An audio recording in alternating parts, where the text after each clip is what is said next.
Welcome, Khush Amdeed or Assalamu Alaikum. My name is Farooq and you are watching Freelance Pakistan.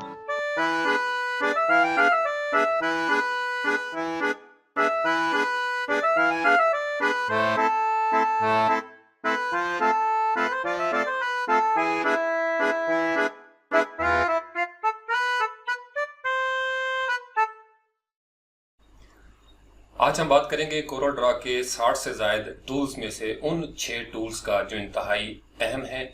Professionals जो हैं, जो pro हैं, वो daily अपने projects में इन टूल्स का इस्तेमाल करते हैं। मेरी कोशिश होगी कि मैं आपके साथ कुछ टिप्स और कुछ सीक्रेट्स जो हैं वो शेयर कर सकूं। So without further ado let's get started. जो ही हम टूल बॉक्स में आते हैं तो यहाँ शेप टूल के नीचे ये तीसरे नंबर पे मौजूद है क्रॉप टूल और उसके नीचे मौजूद है जूम टूल। इस क्रॉप टूल के ऊपर जो ही हम लेफ्ट क्लिक करेंगे तो इसके अंदर फर्दर हमें 4 टूल्स जो है वो नजर आते हैं। इस फ्लाईआउट को हम यहाँ से रिमूव करके अपने सामने रख लेते हैं। इसी तरीके से जूम टूल के ऊपर जब आप क्लिक करते हैं तो इसके अंदर भी 2 टूल्स मौजूद हैं, जूम और पैन। तो इसको भी हम यहाँ से रिमूव करके अपने सामने रख लेते हैं। अब इनके अंदर ये जो 6 के 6 टूल्स हैं, सबसे पहले हम बात करेंगे क्रॉप टूल के हवाले से। उसके बाद नाइफ टूल है, virtual segment delete, eraser, zoom और पेन टूल। ये 6 के 6 टूल जो है ये आपको डेली जब आप किसी प्रोजेक्ट पे काम करेंगे कोरल ड्रॉ के हवाले से, तो इनमें से 3 या 4 टूल्स का इस्तेमाल बहरहाल आपको हर रोज करना पड़ेगा। अब क्रॉप टूल के ऊपर आते हैं तो क्रॉप टूल, जैसा कि लफ्ज से जाहिर है, आपने चीजों को क्रॉप करना है। बहुत सिंपल सा इसका इस्तेमाल है। इससे पहले अगर आप फोटोशॉप यूज करते रहे हैं तो वहां आपको क्रॉप टूल की बड़े अच्छे तरीके से समझ है, वहां पे ये बहुत एडवांस है। लेकिन कोरल ड्रॉ के अंदर जितने भी हमारे कोरल ड्रॉ के प्रोजेक्ट्स होते हैं उसके लिए क्रॉप टूल जो यहाँ मौजूद है वो जबरदस्त काम करता है। अब क्रॉप टूल जो है वो आपके तीनों ऑब्जेक्ट्स यानी टेक्स्ट, बिटमैप और शेप, इनके ऊपर यह काम करता है। लेकिन इसके लिए ये याद रखना जरूरी है कि आपकी वो शेप या टेक्स्ट लेयर या बिटमैप पहले से सिलेक्ट हो, क्योंकि अगर वो सिलेक्ट नहीं होगी तो इस पेज के अंदर या डॉक्यूमेंट के अंदर जो चीजें भी मौजूद होंगी वो इनको डिलीट कर देगा। तो इसका तरीकाकार ये है कि सबसे पहले हम एक शेप जो है वो इसको ड्रॉ कर लेते हैं यहाँ पे इस तरीके से। अब इस शेप को ड्रॉ करने के बाद यहाँ पे हमने क्रॉप टूल को सिलेक्ट करना है। अब ये शेप हमारी सिलेक्ट है, ये पहला फेस है। तो इसका तरीकाकार ये है कि आप लेफ्ट माउस क्लिक से इस तरीके से एक मार्की करेंगे, जैसे नॉर्मल हम सिलेक्शन करते हैं। अब मार्की करेंगे तो ये हैंडल्स जो है वो आपको नोड्स नजर आ रहे होंगे। इन नोड्स को हम ऊपर नीचे करके रिसाइज कर सकते हैं। राइट लेफ्ट जाना हो तो इससे हम राइट या लेफ्ट जाएंगे। अगर आप सेंटर में या किसी भी जगह पे जो इसकी ओपन जगह है वहां पे क्लिक करके इस तरीके से आप इसको लेफ्ट माउस क्लिक को प्रेस करके मूव भी कर सकते हैं। इसी तरीके से जो ही हम किसी टूल को सेलेक्ट करते हैं तो प्रॉपर्टी बार में उससे रिलेटेड जो फीचर्स हैं वो हमें नजर आना शुरू हो जाती है। अब यहाँ पे अगर आप देखें तो ये एक्स और वाई एक्सेस है, यानी इस डॉक्यूमेंट के ऊपर कितने एक्स एक्सेस पे और कितने वाई एक्सेस पे हमने ये क्रॉप वाला काम किया है, या इसकी जो विड्थ और हाइट है इस बाउंड्री बॉक्स के अंदर ये जो क्रॉप का मार्की है इसकी विड्थ कितनी है और इसकी हाइट कितनी है। अभी तो हम यहाँ पे मैनुअली इस तरीके से कर रहे हैं, लेकिन अगर आप इसको फिक्स वैल्यू के साथ करना चाहें तो उसका तरीकाकार ये है। लेट्स से मैं यहाँ पे लिखता हूँ 300 और हाइट हम इसकी दे देते हैं 350 और कीबोर्ड से मैं एंटर प्रेस करूंगा तो ये इन वैल्यूज के मुताबिक जो है ये मार्की हमारी एडजस्ट हो गई है। इसके बाद नेक्स्ट ऑप्शन है जिसको हम कहते हैं एंगल ऑफ रोटेशन। आपने ये जो क्रॉप करना है किस एंगल पे करना है। समटाइम्स क्रिएटिविटी का मूड होता है या क्लाइंट कहता है कि मुझे 45 के एंगल पे लेट से इसको क्रॉप करना है, तो यहाँ से आप 45 लिखेंगे, कीबोर्ड से आप एंटर कर देंगे, या कोई भी एंगल 10 लिखें, 15 लिखें, 20 लिखें, तो ये आप देखेंगे कि इस तरीके से इसकी पोजीशन चेंज हो गई है। अब अगर मैं 45 के साथ माइनस लिख देता हूं और कीबोर्ड से एंटर प्रेस करूंगा तो ये उसको फ्लिप कर देगा, यानी 45 पॉजिटिव और -45 उसके बिल्कुल अपोजिट। इसी तरीके से नेक्स्ट है जिसको हम कहते हैं क्लियर क्रॉप मार्की। अभी ये जो हमने मार्की लगाया है इसको हम क्लियर भी कर सकते हैं, या लेट्स से कि मैंने क्रॉप करने के लिए ये मार्की लगाई और मैं किसी और शेप की तरफ चला गया, या मैंने टेक्स्ट लिखने की कोशिश की, या मैं कहीं और कोरल ड्रॉ में मसरूफ हो गया। तो लेट्स से कि मैं यहाँ पे कोई लफ्ज लिखता हूँ ब्यूटी। अब ब्यूटी का लफ्ज लिख के जो ही मैं वापस आऊंगा पिक टूल पे और मैं दोबारा से क्रॉप टूल को सिलेक्ट करता हूं तो आप ये देखेंगे कि वो मार्की जो है वो वहां पे पहले से मौजूद है। अब इसको क्लियर करना हो तो उसका तरीका यह है कि आप यहां से इसके ऊपर क्लिक कर देंगे तो मार्की जो है वो क्रॉप टूल का मार्की वो गायब हो जाएगा। अब हम आते हैं क्रॉप टूल के प्रैक्टिकल इस्तेमाल की तरफ। शेप को हमने सिलेक्ट किया, यहां से हमने क्रॉप टूल लिया और एक एरिया जो है वो हमने डिफाइन कर लिया। अब इसको क्रॉप करने के 2 तरीके हैं, या आप इसके ऊपर डबल क्लिक कर दें या कीबोर्ड से एंटर की प्रेस कर दें। तो लेट्स से कि मैं इसके ऊपर डबल क्लिक करता हूं, तो आपने ये देखा कि वो चूंकि शेप मेरी सिलेक्ट थी, लिहाजा इतना हिस्सा जो था वो बाकी बच गया जिसके ऊपर मार्की थी। जो हिस्सा मार्की से बाहर होगा वो कट जाएगा। आप इसके अंदर कोई कलर फिल करना चाहें तो वो कलर फिल हो जाएगा, चूंकि आपने एक बाउंड्री बॉक्स है वो डिफाइन कर देता है क्रॉप टूल। इसी तरीके से इसको हम डिलीट करते हैं।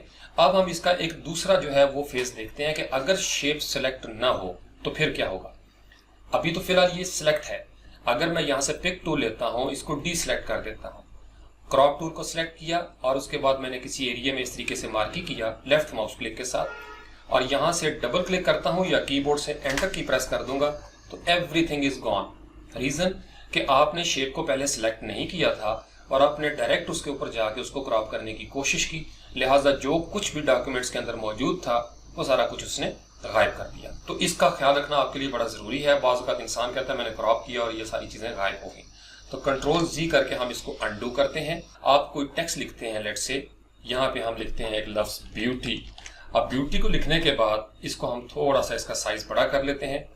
अब ये चूंकि सिलेक्ट है, अब यहाँ से क्रॉप टूल लिया और क्रॉप टूल लेने के बाद आप ये कहते हैं कि ब्यूटी का मुझे सिर्फ इतना हिस्सा जो है वो नजर आना चाहिए।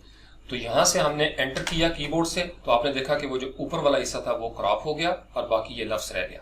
अब इसके अंदर हम कोई कलर फिल करना चाहते हैं तो हम कोई कलर भी इजीली फिल कर सकते हैं। उसके बाद होता है बिट मैप। अगर हम कोई बिट मैप लेके आए, कोई इमेज जो है वो इम्पोर्ट करें, लेट्स से कंट्रोल आई करके, और इन फ्रूट्स में से लेट्स से कि ये जो एप्रिकॉट्स हैं इसको हम ले आते हैं। यहाँ पे हमने इसको एक एरिया डिफाइन करके, ये इससे पहले वाले ट्यूटोरियल में हमने बात की थी। अब इसके ऊपर जब आपने क्रॉप करना है, अगेन वही तरीका है, आप सेंटर में कोई एरिया डिफाइन करना चाहते हैं, डबल क्लिक कर दें तो ये क्रॉप हो जाएगा। अब चूंकि जब ये क्रॉप होता है तो आप शेप टूल के साथ कुछ भी कर सकते हैं, ये भी इससे पहले वाले ट्यूटोरियल में हमने डिस्कशन की थी। आप इसका कोई नोड पकड़ के मूव करना चाहते हैं, आप इसके अंदर कर्व लगाना चाहते हैं, राइट क्लिक करके आप कर्व लगा सकते हैं और इस तरीके से आप इसको मूव कर सकते हैं। तो ये तो था क्रॉप टूल के हवाले से, बहुत सिंपल सा इस्तेमाल है। टेक्स्ट पे अप्लाई करें, बिट मैप पे करें या आप किसी शेप पे करें। तो यहां से हम इसको सेलेक्ट करके डिलीट कर देते हैं। नेक्स्ट हमारे पास टूल है नाइफ टूल। अब जो पुराने वर्जन्स थे कोरल ड्रा के, उसके अंदर नाइफ टूल थोड़ा सिंपल था।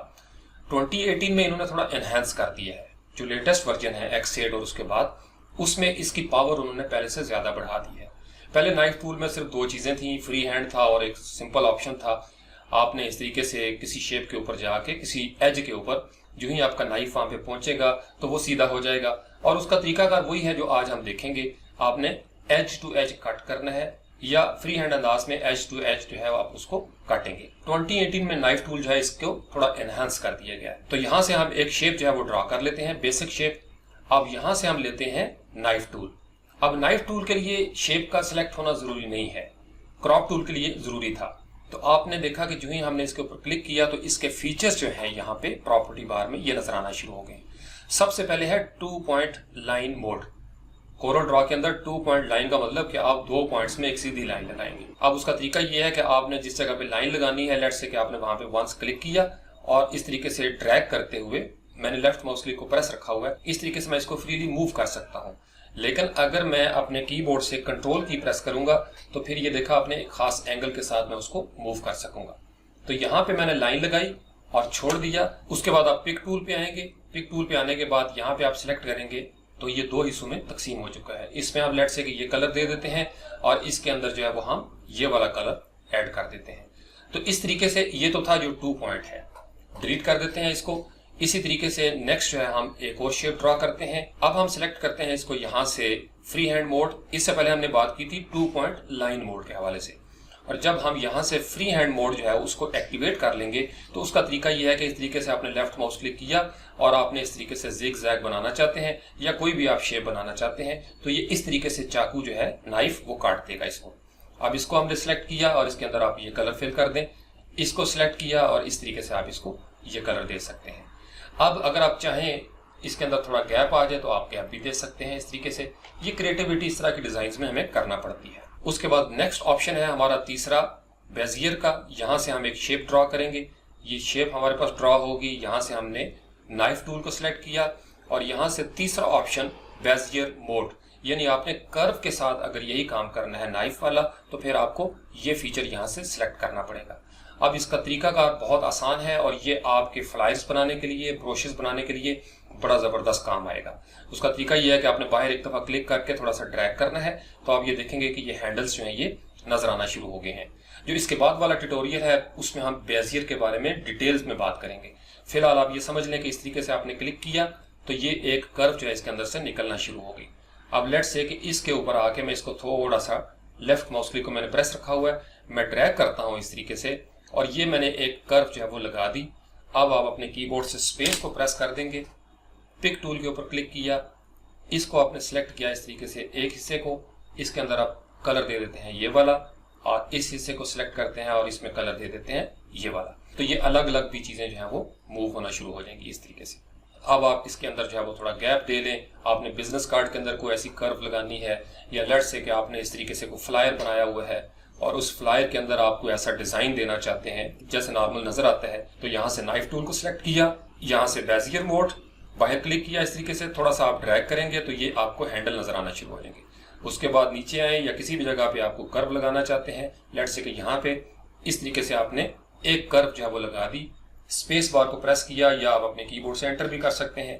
स्पेस बार को प्रेस करते हैं, पिक टूल को लिया, इसको सिलेक्ट करते हैं और इसके अंदर कलर दे देते हैं हम ये वाला और नीचे वाले में कलर दे देते हैं थोड़ा सा लाइट। तो इस तरीके से आप अपने मुख्तलिफ जो है वो डिज़ाइन की बैकग्राउंड वगैरह आप बना सकते हैं। उसके बाद नेक्स्ट है चौथा फीचर, उसको हम देखते हैं। इसको हमने डिलीट किया, यहाँ से हम एक शेप लेके आते हैं रेक्टेंगल को ड्रॉ किया, यहाँ से हमने नाइफ टूल को एक्टिवेट किया। अब आप ये देखेंगे उसके बाद नेक्स्ट है ऑटो क्लोज ऑन कट, यानी जब ये प्रेस होगा तो आपने लेट्स से कि किसी एक चीज़ को जब नाइफ के साथ काटना है तो वो जो पाथ है वो ओपन नहीं रहेगा बल्कि वो दो डिफरेंट शेप्स हैं वो बन जाएंगी। इसको हम इस वक्त प्रेस कर देते हैं और यहाँ से लेट्स से कि हमने फ्री हैंड मोड जो है उसको एक्टिवेट कर लिया और मैं इस तरीके से एक जिग जैग इसके अंदर बना दूंगा। यहाँ से आपने ये देखा अब ये मुझे लाइन भी नज़र आ रही है। यहाँ से पिक टूल को मैंने सेलेक्ट किया और उसके बाद आप इसके अंदर कलर जो है वो फिल कर सकते हैं। अब ये क्लोज पाथ है, यही वजह है अगर आप इसको जूम करके देखें, चूंकि हमारा क्लोज वाला ऑप्शन जो है वो सिलेक्ट था इसलिए इसके अंदर वो लाइन भी नज़र आ रही है। तो इन सारी चीज़ों को हम सिलेक्ट करके इसके ऊपर अगर हम राइट क्लिक करेंगे तो ये स्ट्रोक जो है वो ख़त्म भी हो सकता है। F4 करके हम वापस गए तो इसको अब हम करते हैं डिलीट और देखते हैं कि नाइफ टूल के इन्हेंसमेंट उन्होंने फर्दर क्या की है। अब हम लिखते हैं यहाँ पे कोई टेक्स्ट, लेट्स से कि हमने वही लफ्ज़ जो आज हमारी ज़बान पे चढ़ा हुआ है ब्यूटी का लफ्ज़ हमने लिखा और इसका हम साइज जो है वो थोड़ा सा इंक्रीज कर लेते हैं जी इस तरीके से। उसके बाद हम लेते हैं पिक टूल F2 से आप इस एरिए को जूम करके अपने सामने ले आते हैं और उसके बाद हम यहाँ से लेते हैं नाइफ टूल को हमने जो ही सिलेक्ट किया। अब सबसे पहले हम देखेंगे कि टेक्स्ट के साथ 2 पॉइंट लाइन मोड कैसे करेगा। यहाँ पे आए, क्लिक किया और इस तरीके से कंट्रोल की को प्रेस के एक सीधी लाइन जो है वो आपने ड्रॉ कर दी। अब ये सीधी लाइन में ये जो ब्यूटी का लफ्ज़ था ये कट गया, लेकिन ऐसा करने से आपका जो टेक्स्ट है वो अब एडिटेबल नहीं रहा, वो अब कर्व हो गया है।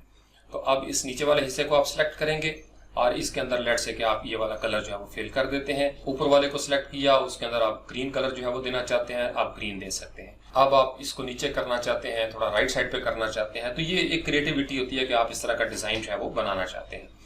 इसी तरीके से इसको हमने सेलेक्ट किया और अब हम इसको कर देते हैं डिलीट। अगेन इस लफ्ज़ को लिखते हैं ब्यूटी, BEAUTY ब्यूटी, और जनाब इसका साइज हमने बढ़ा दिया थोड़ा सा। अब हम देखते हैं कि जब हम नाइफ टूल पे क्लिक करेंगे तो अगले फीचर्स कौन से हैं। उसके बाद नेक्स्ट फीचर है फ्री हैंड स्मूथिंग, कि जब आपने फ्री हैंड जो है इस तरीके से उसको कट करना है तो वो स्मूथनेस उसकी कितनी है। 50 बाई डिफॉल्ट होती है, इसको इसी पे रहने दें। उसके बाद ये दो ऑप्शंस यहाँ पे नजर आ रहे हैं। पहला है नन, यानी अभी आपने जो कट करना है उसके अंदर कोई गैप नहीं होगा, लेकिन अगर आप गैप के ऊपर जो है वो क्लिक कर देते हैं और यहाँ से मैं गैप को डिफाइन कर देता हूँ। लेट्स से मैं कहता हूँ कि मैं जब कट करूँ तो 20 पिक्सल का गैप होना चाहिए। अब यहाँ से हम 2 पॉइंट लाइन मोड सेलेक्ट करते हैं और एक लाइन जो है वो मैं कंट्रोल की को प्रेस करके इस तरीके से लगाता हूँ। आपने ये देखा कि वो जो 20 पिक्सल्स थे वो यहाँ पे हमें नजर आना शुरू हो जाता है। पिक टूल को सिलेक्ट किया, इसको आपने सेलेक्ट किया और इसका कलर आप चेंज कर लेते हैं पिंक। तो इस तरीके से अगर आप गैप देना चाहें तो वो आप इजीली दे सकते हैं। कंट्रोल Z करके हम अनडू करते हैं। उसके बाद नेक्स्ट ऑप्शन क्या है जी, अगेन नाइफ टूल को सिलेक्ट किया। अब अगर ओवरलैप के ऊपर हम क्लिक करें तो उससे क्या होता है, यहाँ से हमने ओवरलैप सेलेक्ट किया, यहाँ से हमारा 2 पॉइंट लाइन मोड सेलेक्ट है, एक लाइन हमने ड्रॉ कर दी कंट्रोल की को प्रेस करके। अब ओवरलैप ने क्या किया, उसने काट तो दिया है, लेकिन उसका फायदा क्या होगा वो मैं आपको बताता हूँ कि दोनों हिस्सों को उसने ओवरलैप कर दिया 20 पिक्सल्स के साथ। यहां से मैंने पिक टूल को सिलेक्ट किया और उसके बाद इस हिस्से के अंदर मैं कलर फिल करता हूं। फिलहाल तो ये उसी तरीके से नजर आ रहा है, लेकिन अगर आप इसको थोड़ा सा जूम करके देखें, F2 हमने किया तो आप ये देखेंगे, अगेन इसको थोड़ा सा मैं जूम करता हूं ताकि आप इसको देख सकें। ये वाला जो एरिया है ये थोड़ा सा ओवरलैप करके है। वो कैसे नजर आएगा, लेट्स से कि मैं इसको थोड़ा सा नीचे की तरफ ड्रैग करता हूं एरो कीज के साथ, जो बॉटम एरो है उसके साथ, तो आप ये देखेंगे वो ओवरलैप हो रहा है। यानी जिस हिस्से को हमने काटा था वो ओवरलैप कर गया कितना, 20 पिक्सल्स, जो कि वो हमने सेट किया हुआ था। F4 करके हम वापस जाते हैं और यहां से हम इसको कर देते हैं जी डिलीट। नेक्स्ट ऑप्शन क्या है, एक दफा फिर लिखते हैं ब्यूटी। आप बार बार लिखते रहते हैं, हो सकता है कोरल ड्रॉ के इस्तेमाल करने में ब्यूटी जो है वो हमें नजर आना शुरू हो जाए, इंशाल्लाह जरूर आएगी। अब अगले ऑप्शन पे हम चले जाते हैं। यहां से हम इसका गैप जो है वो 0 पिक्सल कर देते हैं, एंटर की प्रेस किया। अब यहाँ पे है 3 option, automatic, convert two objects और कीप आउटलाइंस। लेट्स से कि मैं ऑटोमेटिक पे कर देता हूं, तो वो जैसे नॉर्मल काटते हैं, कंट्रोल की को प्रेस किया, एक लाइन लगाई और ये उसने काट दिया, कोई खास फर्क नहीं पड़ा। लेकिन अगर आप इसको सिलेक्ट करेंगे, इसके अंदर कलर फिल करना चाहेंगे तो आप कलर जो है वो फिल कर सकते हैं। तो ये उसने ऑटोमेटिक अंदाज में काटा है, किसी किस्म का कोई गैप नहीं। कंट्रोल जी करके हम इसको अंडू करते हैं। अगर फर्ज कर लें आपने इसको सिलेक्ट किया, नाइफ टूल को यहां से एक्टिवेट करते हैं। अब यहाँ पे है कन्वर्ट टू ऑब्जेक्ट्स, यहाँ पे मैं अब दोबारा से लाइन लगाता हूं, लेट्स से कि इस तरीके से, और यहाँ पे पिक टूल को सिलेक्ट किया, इतने हिस्से को मैंने सिलेक्ट किया और ये बन गया आपका इस तरीके से टॉप। यानी टेक्स्ट के ऊपर इसका सिर्फ इतना ही मसरफ है। लेकिन अगर कोई हम शेप बनाते हैं, उसके लिए हम आते हैं यहाँ पे फ्री हैंड टूल पे और बिल्कुल एक लाइन हमने एक रफ सी ड्रॉ कर ली और यहाँ से हम इसको कहते हैं कि इसका जो बैक है वो इस तरीके से बना दें और इसका जो हेड है वो हो जाना चाहिए कुछ इस किस्म का। अब ये जो एरो बना दिया है हमने, इसको हम F2 करके जूम कर लेते हैं ताकि हमारे सामने हो। अब दोबारा से हम यहाँ से नाइफ टूल को सिलेक्ट करते हैं और यहाँ से हम ले लेते हैं लेट्स से कि फ्री हैंड मोड। जब आपने फ्री हैंड मोड सिलेक्ट कर लिया, अभी है कन्वर्ट टू ऑब्जेक्ट्स, यहाँ से हम इसको कहते हैं कीप आउटलाइंस, और यहाँ पे आके इस तरीके से रफ से अंदाज में हमने एक ड्रॉ कर लिया। जब आपने ड्रॉ किया तो आपने ये देखा मुख्तलिफ एरोज हमें नजर आना शुरू हो गए। उसकी रीजन ये थी कि यहाँ पे हमारा कीप आउटलाइन सेलेक्ट है, ये 0 पिक्सल्स है और ये ओवरलैप। तो यहाँ से पिक टूल को लिया और पिक टूल को लेने के बाद अगर आप इसके ऊपर क्लिक करेंगे, वंस नीचे ड्रैग करके आप लेके आएंगे तो आप ये देखेंगे कि कितने ज्यादा एरोज जो हैं वो बन गए हैं, क्योंकि उसने आउटलाइंस को बरकरार रखा है। तो ये नए नाइफ टूल के अंदर एक खास फीचर है। इसको यहाँ से हम डिलीट करते हैं और F4 प्रेस करके वापस जाते हैं। अब हम एक शेप को दोबारा से ड्रॉ करते हैं, नाइफ टूल। उसके बाद इसका आखिरी फीचर जो है वो है बाउंडिंग बॉक्स का, कि आप इसको शो या हाइड करना चाहते हैं बाउंडिंग बॉक्स, तो इसके ऊपर आप क्लिक करेंगे तो आपने देखा नोड्स हैं वो गायब हो जाते हैं। राइट साइड पे प्लस का निशान बना हुआ है, इससे पहले भी मैंने आपको बताया था। जब आप इसके ऊपर क्लिक करेंगे तो ये फीचर्स जितने भी नजर आ रहे हैं वो यहाँ पे हमें डिस्प्ले होते हुए दिखाई देंगे। हम किसी को यहाँ पे अनचेक कर देंगे तो वो ऑप्शन या फीचर वहां से गायब हो जाएगा। इसी तरीके से यहाँ पे अगर राइट साइड पे आए तो ये डॉकर्स बने हुए हैं, इन डॉकर्स के साथ भी ये प्लस का साइन है। जो ही हम इसके ऊपर क्लिक करेंगे तो ये डिफरेंट डॉकर्स हैं वो हमें नजर आना शुरू हो जाएंगे। जिनके साथ ये टिक मार्क है, ये वो डॉकर्स हैं जो हमें यहाँ पे नजर आ रहे हैं, हिंट्स, ऑब्जेक्ट प्रॉपर्टीज या ऑब्जेक्ट मैनेजर वगैरह। तो यहाँ से भी आप चेक करेंगे तो वो यहाँ पे डॉकर जो है वो आ जाएगा। बाहर हम क्लिक कर देते हैं। नेक्स्ट टूल है जी हमारे पास virtual segment delete. I hope कि ये नाइफ टूल आपको समझ आ गया होगा। थोड़ा सा पावरफुल बना दिया है इन्होंने 2018 में, डिलीट कर दिया। अब ये जो वर्चुअल सेगमेंट डिलीट है, इसके साथ आप बड़े जबरदस्त लोगो बना सकते हैं।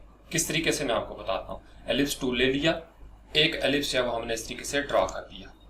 इसी को पकड़ा हमने, थोड़ा सा हम ड्रैग करते हैं इस तरीके से और राइट साइड पे क्लिक कर दिया, तो ये 2 आपके एलिप्स हो गए। अब बेसिकली ये करता क्या है, इसके लिए शेप को सिलेक्ट करना जरूरी नहीं, आपने यहां से वर्चुअल सेगमेंट डिलीट टूल को क्लिक कर दिया। सेगमेंट क्या है, जो उसका एक हिस्सा होता है। तो यहाँ पे जो ही आप करीब पहुंचेंगे तो आपने ये देखा पेन जो है वो इस तरीके से खड़ा हो जाता है। तो जब ये पेन खड़ा हो जाए इसका मतलब ये है कि आप लाइन के ऊपर हैं या सेगमेंट के ऊपर है। तो लेफ्ट माउस क्लिक कर देंगे तो वो वाला हिस्सा जो है वो डिलीट कर देगा। इस लाइन के ऊपर क्लिक करेंगे तो ये वाला हिस्सा भी डिलीट हो जाएगा। तो ये जनाब आपका चांद जो है वो तैयार हो गया। अगरचे ये अभी अलग अलग बात है, आपने ये देखा ये दो डिफरेंट थी, क्योंकि दो डिफरेंट सर्कल थे, लिहाजा अभी तक इसको आपने ज्वाइन नहीं किया। कंट्रोल जी करके हम इसको अंडू करते हैं। लेकिन अगर आपने इनको जोड़ना भी हो तो वो इसकी अलग है कि आपने उसको कंबाइन करना है या उसको वेल्ड करना चाहते हैं दोनों चीज़ों को। या इसका दूसरा तरीका क्या है, अगर आप वेल्ड नहीं भी करते लेट से, तो आपने इन दोनों को सिलेक्ट करना है, एक दफ़ा आपने क्लिक करना है कंबाइन, कंट्रोल प्लस एल, आपने इसको कंबाइन कर दिया। उसके बाद आप शेप टूल में गए, शेप टूल में जाने के बाद यहाँ पे आप मार्की करेंगे और यहाँ पे देखें तो ये लिखा हुआ है ज्वाइन टू नोड्स, इसको आपने ज्वाइन कर देना है। इसको आप सिलेक्ट करेंगे और इसको भी आप यहाँ पे ज्वाइन कर सकते हैं। तो ये आपकी शेप जो है वो अब मुकम्मल हो गई है। अब इसके अंदर हम फर्ज कर लें कि ये कलर जो है ये फिल करना चाहते हैं, हम ये कलर फिल कर सकते हैं।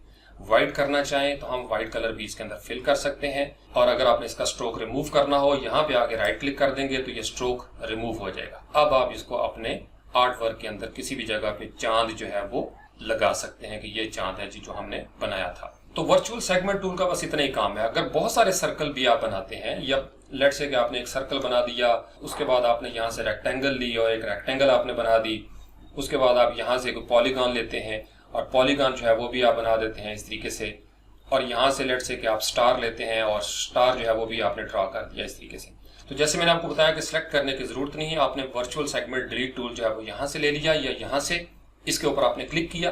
क्लिक करने के बाद जिस लाइन के ऊपर आप क्लिक करेंगे वो वाला हिस्सा जो है वो डिलीट हो जाएगा। लेट्स से कि ये वाली लाइन जो है ये हमें जो नजर आ रही है सर्कल की, इसको हम डिलीट करना चाहते हैं, इसके ऊपर क्लिक कर देंगे। इसको डिलीट करना चाहते हैं, इसको हम क्लिक कर देंगे। इसको आप क्लिक करेंगे तो ये इस तरीके से डिलीट हो जाएगी। अब इसके अंदर फर्ज कर लें आप स्मार्ट फिल करना चाहते हैं तो आप स्मार्ट फिल कर सकते हैं। इसको क्लिक किया, यहाँ पे आके आप उसको कलर जो है वो दे सकते हैं कोई भी। इसी तरीके से कोई और कलर आप देना चाहते हैं वो आप कलर दे सकते हैं। यहाँ पे आप ग्रीन देना चाहते हैं ग्रीन दे लें। इस जगह पे फर्ज कर लें आप कोई और कलर देना चाहते हैं, आप कोई और कलर दे सकते हैं। तो सेगमेंट डिलीट टूल जो है इसका सिर्फ इतना ही काम है कि आप अपनी मर्जी से कोई भी ऑब्जेक्ट जो है वो 4-5 चीजों से निकाल सकते हैं।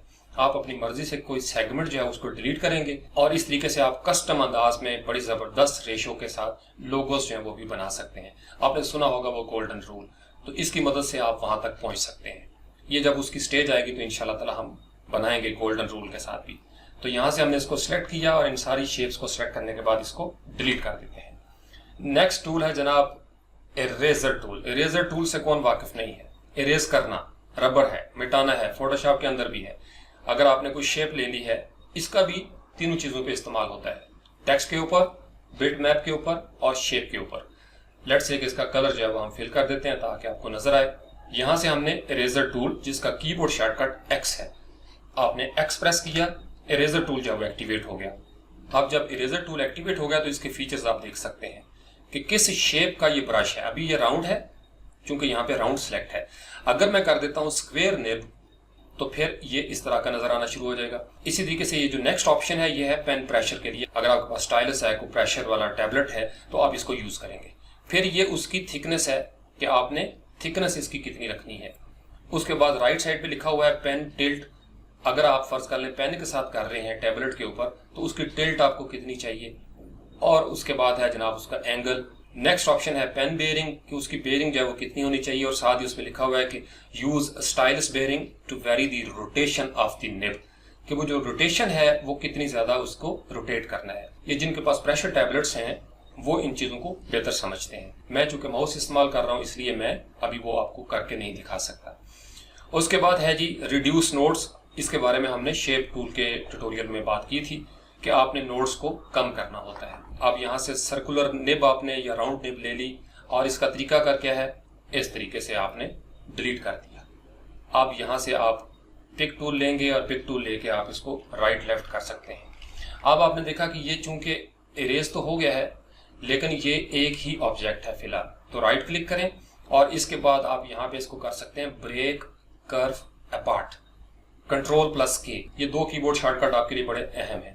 पहले हमने डिस्कस किया था कल control plus Q shape tool के हवाले से, वो कर्व कर देता है। तो उस कर्व शुदा चीजों को अपार्ट करना हो, अलग अलग करना हो तो फिर आप करेंगे कंट्रोल प्लस के। अब जब कंट्रोल प्लस के हो गया तो ये अलग मूव करेगा। आप इसका डिस्टेंस कम कर सकते हैं। इसके अंदर आप कलर कोई भी फिल कर सकते हैं। इस हालत में आप इसके ऊपर कोई भी कलर जो है वो फिल कर सकते हैं। तो इन दोनों को हमने सेलेक्ट किया और डिलीट कर दिया। इरेजर का बस इतना ही काम है। अब हम टेक्स्ट के साथ देखते हैं जी। Again beauty, BEAUTY। अब ब्यूटी जो है इसके ऊपर हम इरेजर फेरने की कोशिश करते हैं और देखते हैं कि इरेजर हमारे किस तरह काम आता है। यहाँ से इरेजर टूल लिया आपने और फर्ज कर लें कि आप इस तरीके से कुछ थोड़ा थोड़ा हिस्सा जो है वो इरेज करना चाहते हैं और बूम, लेकिन जो ही आपने इरेज किया तो ये एडिटेबल फॉर्मेट इसका खत्म हो गया। अब ये कर्व हो चुका हुआ है। इसके अंदर आपको कलर फिल करना चाहते हैं तो कलर भी फिल कर सकते हैं। सिलेक्ट किया, इसको डिलीट कर दिया। इसी तरीके से अगर लेट से मैं इंपोर्ट करता हूं किसी इमेज को, और इमेज को इंपोर्ट करने के बाद हम देखते हैं बिट मैप के ऊपर यहां से सिलेक्ट किया, ऑप्शन ले लेते हैं यहाँ पे स्क्वायर निप, और लेट से कि मैं ऊपर से लेके नीचे तक तेजी से एक लाइन लगाता हूं तो ये इस तरीके से इरेज कर देगा। कंट्रोल जी किया, या आप लेट से कि लेफ्ट टू राइट जाना चाहते हैं या राइट टू लेफ्ट, तो इस तरीके से आप चीजों को इरेज कर सकते हैं। इरेजर मीन इरेज करना, वेरी सिंपल। नेक्स्ट उसके बाद है जनाब जूम टूल। अब जूम टूल का इस्तेमाल आपको हर प्रोजेक्ट में बार बार करना पड़े। अभी आप देख रहे थे मैं जूम करता हूं, जूम इन जूम आउट, तो इसकी कीबोर्ड शॉर्टकट है Z। जब आपने Z प्रेस किया तो ये आपको आइकन नजर आएगा जूम टूल का। अब इसकी मदद से आप किसी भी एरिया पे इस तरीके से जूम करेंगे, लेफ्ट माउस क्लिक को प्रेस करके मार्की करेंगे तो वो हिस्सा जो है वो जूम हो जाएगा। अभी तक मैं कोई की प्रेस नहीं कर रहा, बस मैंने एक दफा Z प्रेस किया था और इस तरीके से इसको मैं जूम जो है वो करता चला जाऊंगा और वो चीजें जो है वो मेरे सामने आती चली जाएंगी। अब यहां से अगर मैंने वापस जाना है, एक तरीका यह है कि आप अपने कीबोर्ड से शिफ्ट की को प्रेस करके रखें, तो आपने ये देखा वो माइनस का निशान जो है वो नजर आना शुरू होता है। शिफ्ट की को प्रेस किया तो माइनस, छोड़ा तो वो प्लस का निशान है। तो शिफ्ट की को प्रेस करके मैं क्लिक करता हूं तो ये इस तरीके से वापस जाना शुरू हो जाएगा। या मैं एक ही दफा कीबोर्ड से F4 प्रेस कर दूंगा तो ये फिट टू पेज हो जाएगा। इसी तरीके से दूसरा तरीका ये है जूम करने का, आप अपने कीबोर्ड से कंट्रोल की प्रेस करें और प्लस के निशान के ऊपर इस तरीके से टैप करना शुरू कर दें, ये आपका जूम होता चला जाएगा। अगर आप यहाँ पे देखें तो कितने 1000% जो है ये हो चुकी है, चूंकि ये एक वेक्टर प्रोग्राम है। आप अगर माइनस करेंगे कंट्रोल को प्रेस करके, कंट्रोल माइनस, तो ये जूम आउट होना शुरू हो जाएगा, वापस चली जाएगी बात।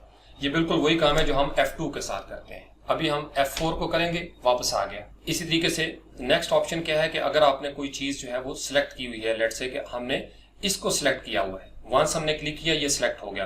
अब अगर आप अपने कीबोर्ड से शिफ्ट F2 करेंगे तो वो हिस्सा जो सिलेक्ट था, शिफ्ट F2, उतना हिस्सा जो आपने सिलेक्ट किया था वो आपको नजर आना शुरू हो जाएगा। अगर आप इससे भी फर्दर आगे जाना चाहते हैं, Z को प्रेस करें और फिर आप इस तरीके से जूम करना शुरू कर देंगे। इसी तरीके से अगर आपने बहुत ज्यादा जूम कर लिया है और अब आपने देखना है कि यार मेरी फलां चीज कहाँ पे पड़ी हुई है, तो यहाँ पे राइट साइड पे अगर आप देखें तो ये एक नेविगेटर है, इसके ऊपर आके लेफ्ट माउस क्लिक करें और इस तरीके से आप मूव कर सकते हैं अपने डॉक्यूमेंट के अंदर। लेट्स से कि हम X का जो कीबोर्ड शॉर्टकट है उसके ऊपर जाके मैं लेफ्ट माउस क्लिक से उंगली उठा लूंगा तो वो मुझे ये वाला हिस्सा जो है वो नजर आना शुरू हो जाएगा। इसी तरीके से अगर मैंने वापस जाना है, शिफ्ट की के साथ मैं क्लिक करूंगा तो ये इस तरीके से माइनस होना शुरू हो जाएगा। F4 को प्रेस किया, फिट टू पेज। ये वही ऑप्शंस हैं जो आपको यहाँ पे नजर आते हैं। जब आपने जूम टूल को सिलेक्ट किया तो आप इसके फीचर्स में देखेंगे कि ये है टू फिट, ये जो पेज नजर आ रहा है, और नीचे है टू सिलेक्टेड, क्योंकि ये सिलेक्ट किया हुआ था। अगर हम करना चाहें टू पेज तो ये सारा पेज जो है वो हमें नजर आना शुरू हो जाएगा। इसी तरीके से टू विड्थ के मुताबिक जो है ये जूम हो जाएगा। हाइट के मुताबिक करना हो तो टू हाइट, अगर आपने 10% करना है तो ये बिल्कुल छोटा हो जाएगा। अब अगर आपके माउस के अंदर जो व्हील है वो मौजूद है तो उसका तरीकाकार ये है कि आप इस तरीके से उसको जूम कर दें। अब आपको ये आइकन नजर आ रहा होगा जूम का, तो इसके अंदर एक टिप है वो याद रखें, जिस जगह पे ये निशान मौजूद होगा, या आपका इवन पिक टूल है, फर्ज करें कि पिक टूल के साथ आप यहाँ पे आए हुए थे और इस जगह पे आपने जूम करना है, तो ये इस O के ऊपर जूम करेगा।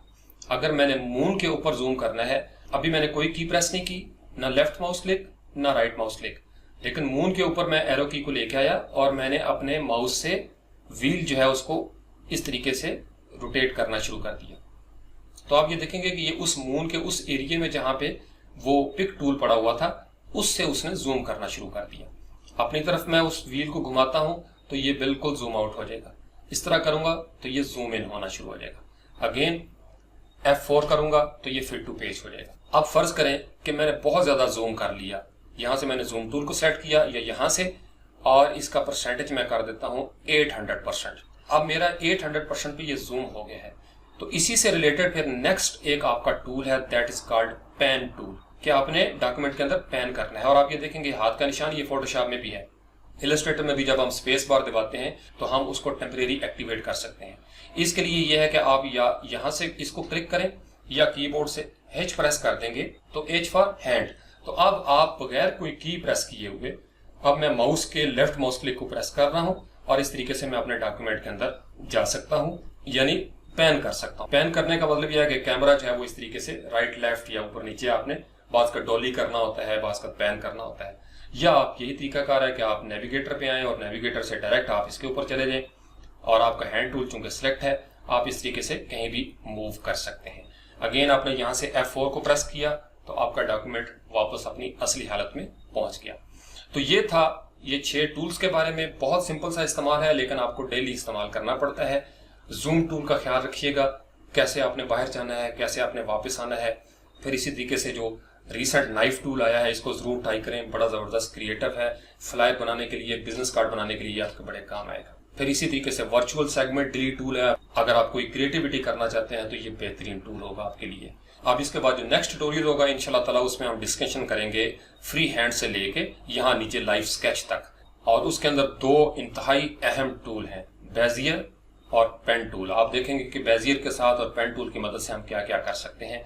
प्रैक्टिकल प्रोजेक्ट्स की हम इंशाल्लाह ताला इसकी प्रैक्टिस भी करेंगे। इन दोनों टूल्स का इस्तेमाल जो है ये प्रोफेशनल्स या गुरुज जो हैं वो करते हैं। तो आप अगले ट्यूटोरियल का इंतजार करें। फिलहाल दें मुझे इजाजत। Thank you very much.